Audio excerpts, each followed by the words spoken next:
Welcome to my tutorial on Amazing Grace. So I'm going to start out real slow, just playing the melody, putting some basic chords together, and then I'll go through a bunch of things like improvisation and chord substitutions. If you want to skip to the end of the video to see what the end product sounds like, just skip to the end and you'll see what you're going to end up with. So I hope you enjoy it. So the very first step is just to be able to play the melody. So if you think about this melody here, it is just pentatonic scale. So we're going to do it in F. So 1, 2, 3, 5, and 6 of the scale. We're going to leave out the B flat and the E. So look at the melody. I will never play an E or a B flat to play this melody.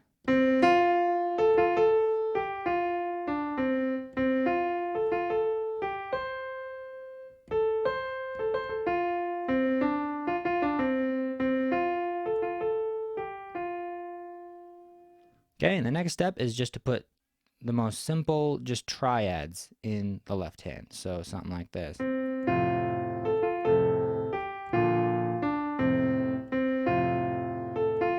then I'm going to want to end up here on the 5 chord. So I'm going to introduce a secondary dominant. So we need the 5 of that. So right there, G major is the 5 of C.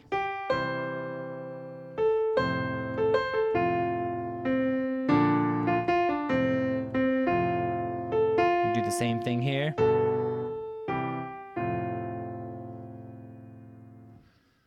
Alright, so the next thing you can do that's going to make this automatically sound way better is just to split up how you're voicing or distributing the notes of these chords. So this sounds pretty like chunky and kind of beginnerish, right? You can automatically make it sound way better by flipping like the 3rd here and spacing this out.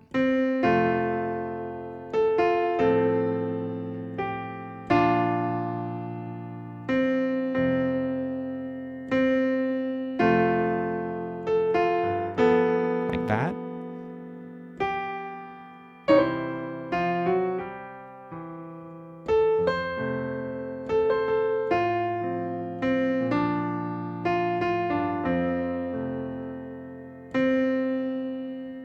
And then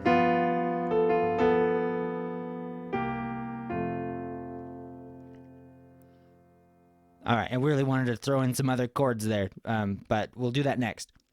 So the next thing, after you can kind of space things out, you're comfortable with that, let's throw in some new chords.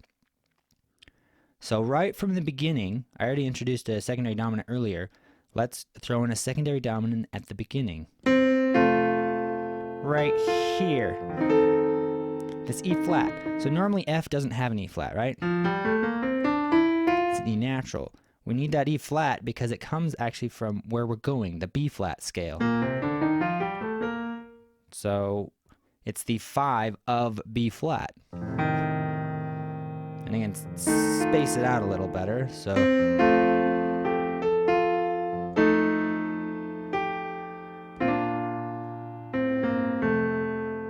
Okay. And then I really like to go to the 6 chord here. 6, right? 1, 2, 3, 4, 5, 6, D minor.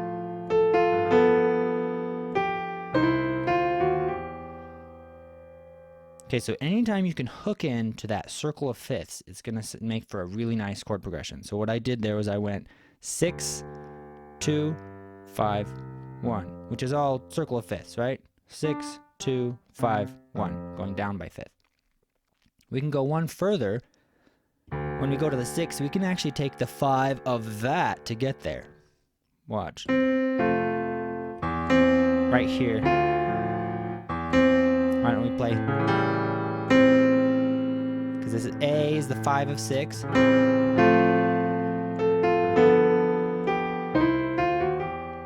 So I've hooked in a whole, like I've gone back even further. 6, or the 3, I guess, the 3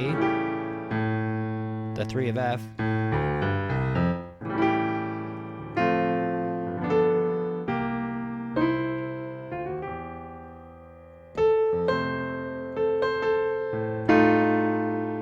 And I think it's nice to try different roots.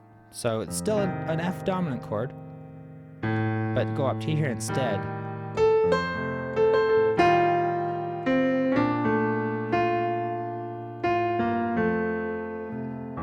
Same thing done. And I like to throw this at the end.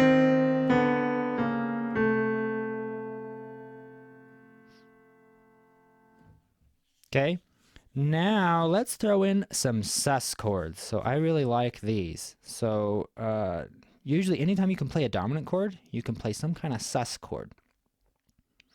So let's find a spot. Let's do that spot right there. There's a sus chord. So the way I think about this is if you take the whatever dominant chord you're on, take a whole step below that and play that major chord. Right there. So you can do another one here. So I'm really thinking, I got C dominant, I'm going to leave out all these notes and play a B flat chord over C. Think of it as like a slash chord. Sometimes you see that like C slash B flat. But really it's sus, it's 4, right? We want resolution right there, the 4th of the chord to the 3rd. So anyway, here it is again.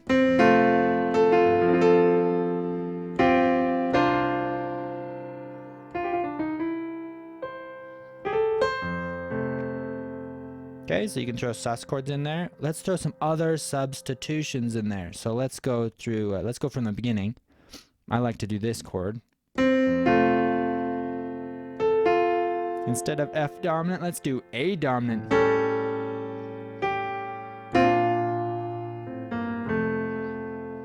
Yeah, so what's going on here? It's really the 5 of the 6, but instead of going to the 6, you're going to like divert it and go to the 4.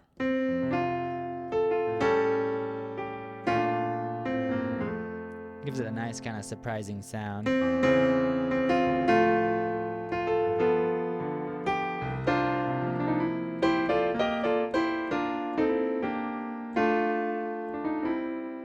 So what did I do there?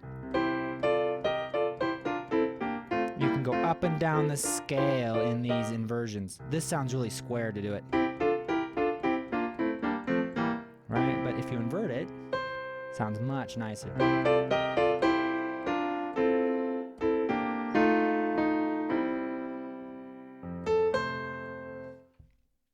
Okay, so there's like fiddling with the chords.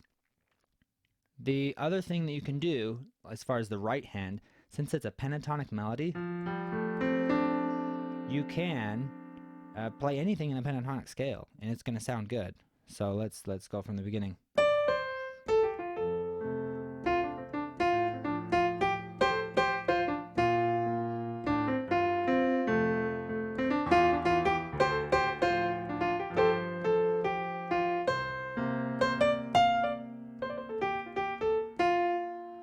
I'll cheat and go on the 3rd of the chord because that sounds nice, but really anything you do there, it's going to sound good.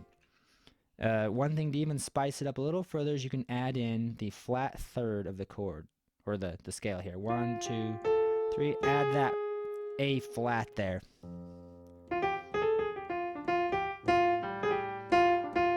That kind of thing.